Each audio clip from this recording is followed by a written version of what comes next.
Hey guys, so in this video I will show you how you can make your Pinterest account private. It's real fast and easy, and let me show how. So first, of course, what you need to do here, you need to go on Pinterest and log into your account.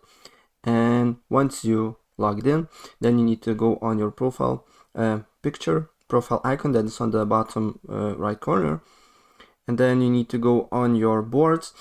So basically there is no such button on Pinterest that you can basically toggle on, and all your information will be private, but you can basically make your boards private. So what you can do here, you need to just select the board here and then press on three little dots on the top right corner and then press edit board, and then scroll down until you see settings, make this board secret, toggle this button on, press save, and basically no one can see your boards that you saved, only you, unless you basically add people to your boards so they can edit and put some new stuff there.